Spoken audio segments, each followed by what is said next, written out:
You know, it's hard to believe, but we've already made 100 episodes of this Spec House series. And as you might expect, if you think about it for just a second, there's been a fair number of steps that have slipped through the cracks. This video is going to show you a few of the most recent of those things. It's a bit of a grab bag. A little framing pickup, a little concrete formwork, a little bit of meeting with subcontractors. All things that a general contractor is responsible for and sometimes just has to take care of himself.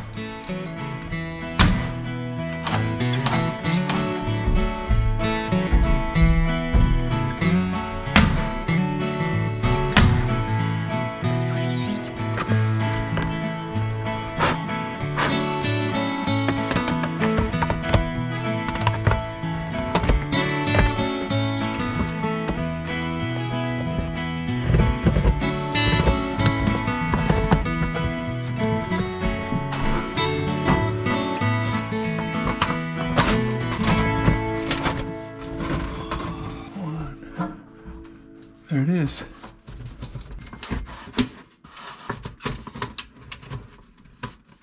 About like that.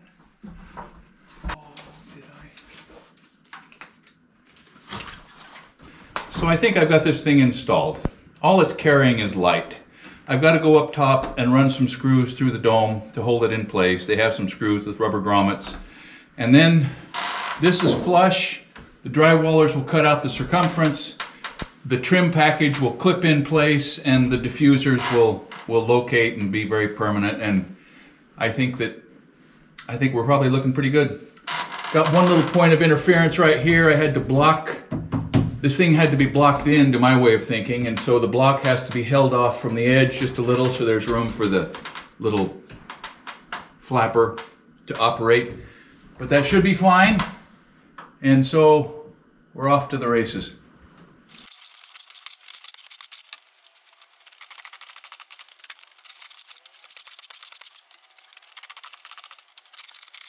The task at hand today is to solve a problem that I've been playing with and worrying about for a long time, really since the first day that Daniel was on the job. And that is, how do I protect these foundation vents and still put the landscape or the hard surface or whatever it is we're going to do behind the house? Well, we've decided it's going to be concrete. We've decided that it needs to happen pretty soon in order to facilitate some of the work that's coming up. And so that necessarily led me to the conclusion that I have to form some little blockouts, just like I did on the front porch, which you didn't get to see very well anyhow, in order to keep the concrete away from the vent, create a regular opening that can be screened and be sanitary and be safe, and have it all done before the other tradesmen have to have their work put in back here. So Nate and I are going to jump on this afternoon. There's just enough time to get the first part of the work done. Nate's already dug it out, for which I'm grateful.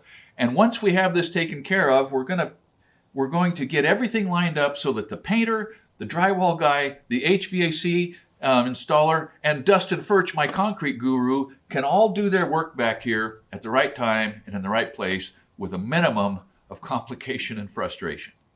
That's the project. Just about the same thing I did on the front porch. Let's get at it. So as it has turned out, we did not end up pouring the concrete back there at this point in time.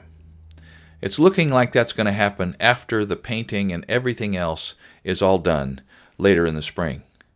And that's just fine with me, because spring and especially summer is usually a much friendlier time for pouring concrete. And there's really no hurry on this. You may remember that we brought all of this rock back here at the very beginning of the job, specifically because we knew it would be a long time until there was concrete, and having rock on the ground is almost as good for construction purposes as concrete itself. There's no mud, there's no trip hazards to speak of, and spills and sprays and drops won't damage it in any way at all.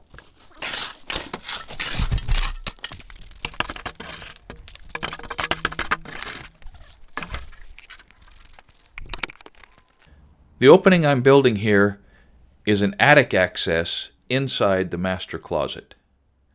This attic is not going to be used for storage, but it is likely that it will be accessed from time to time for maintenance on plumbing, HVAC, roof vents, or possibly running some type of new line from one end of the house to the other.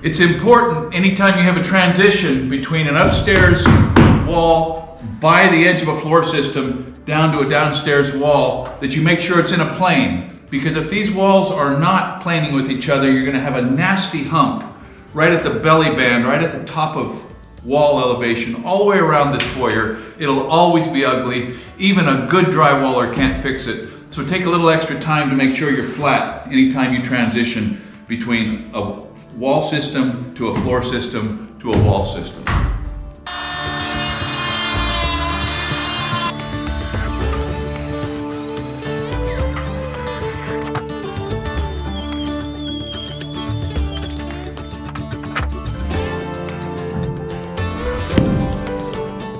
The posts I'm cutting in at the top of this landing are permanent, but the guardrail is temporary. And pretty soon, this is going to have a nice hand-forged railing around it. I'm taking the time to put this in now because it's my last chance to embed the posts in the floor, and because it's dangerous for the drywallers and painters working around this drop-off. The truth is, I should have put this up a long time ago, and it feels good to have it in place now.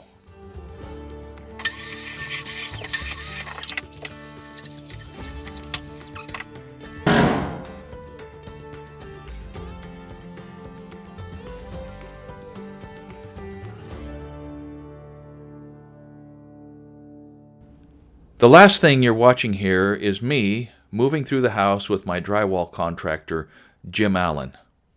I'm handing all the drywall over to Jim just like I have for the last 18 years. So he's here measuring up the house before ordering the sheetrock. He has a really neat, really simple system using 100-foot tape to get the sheetrock quantities really close, which is really important. A good subcontractor often invests a lot of time into a project long before they even know if they have the job. So treat them and their time with respect, and remember the golden rule.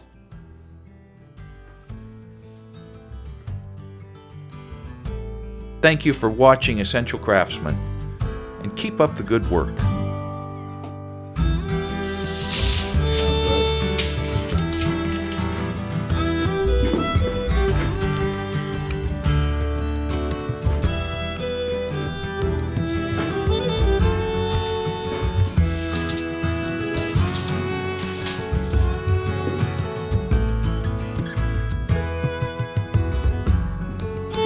Yeah, I checked that though. I seem to remember I had some kind of a little weirdness on wall height in here. I don't quite remember.